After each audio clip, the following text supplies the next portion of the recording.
سبحان الله يا اخي على سيناريوهات كرة القدم، سيناريوهات مجنونة حرفيا من فرحة لخيبة امل. لك ان تتخيل ان انت من هجمة مرتدة بتسجل هدف، الحكم بيلغي الهدف اللي انت جبته وبيحسب عليك ضربة جزاء. حرفيا سيناريوهات كرة القدم مجنونة، لان حرفيا انت لك ان تتخيل ان انت في نهائي بطولة بتسجل هدف يتلغي ويتحسب عليك ضربة جزاء تتسجل، بدل ما تكون انت متقدم 1-0 بتبقى متأخر بنتيجة 1-0، وماتش العودة بيتصعب عليك لان انت خلاص بقيت متأخر. سيناريوهات مجنونة حرفيا. الزمالك النهاردة في ماتش ذهاب نهائي الكونفدرالية امام نادي اتحاد العاصمة الجزائري، الزمالك بيخسر بنتيجة 1-0 من ضربة جزاء صحيحة مليون في المية.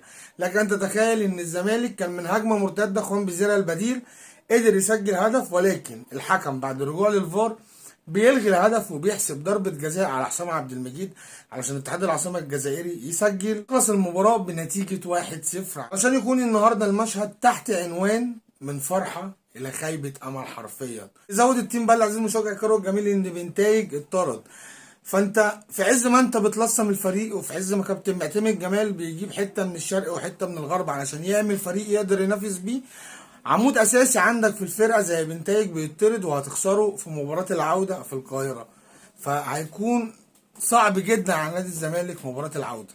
المهمه اتصعبت على نادي الزمالك. نادي الزمالك دلوقتي في العوده محتاج على الاقل يجيب 1-0 علشان يتعادل، وفي حاله ان انت دخل فيك هدف في القاهره الموضوع هيتصعب عليك جدا، لان زي ما كلنا عارفين ان مازال قوانين الاتحاد الافريقي ان الجون خارج الارض بجونين. لك ان تتخيل ان اتحاد العاصمه الجزائري يسجل هدف في نادي الزمالك في القاهره، فساعتها المهمه هتكون شبه مستحيله على نادي الزمالك. سبب من اسباب خساره نادي الزمالك النهارده ان نادي الزمالك وكابتن معتمد جمال كانوا رايحين الجزائر علشان يرجعوا بنقطه التعادل. طول ما انت ما بتفكرش في الفوز، طول ما انت بنسبه 70% هتخسر، وده اللي حصل النهارده. بالفعل الزمالك كان بيفكر في التعادل، ولكن المباراه خلصت بخساره بنتيجه 1-0 امام اتحاد العاصمه الجزائري في مباراه الذهاب في نهائي كاس الكونفدراليه.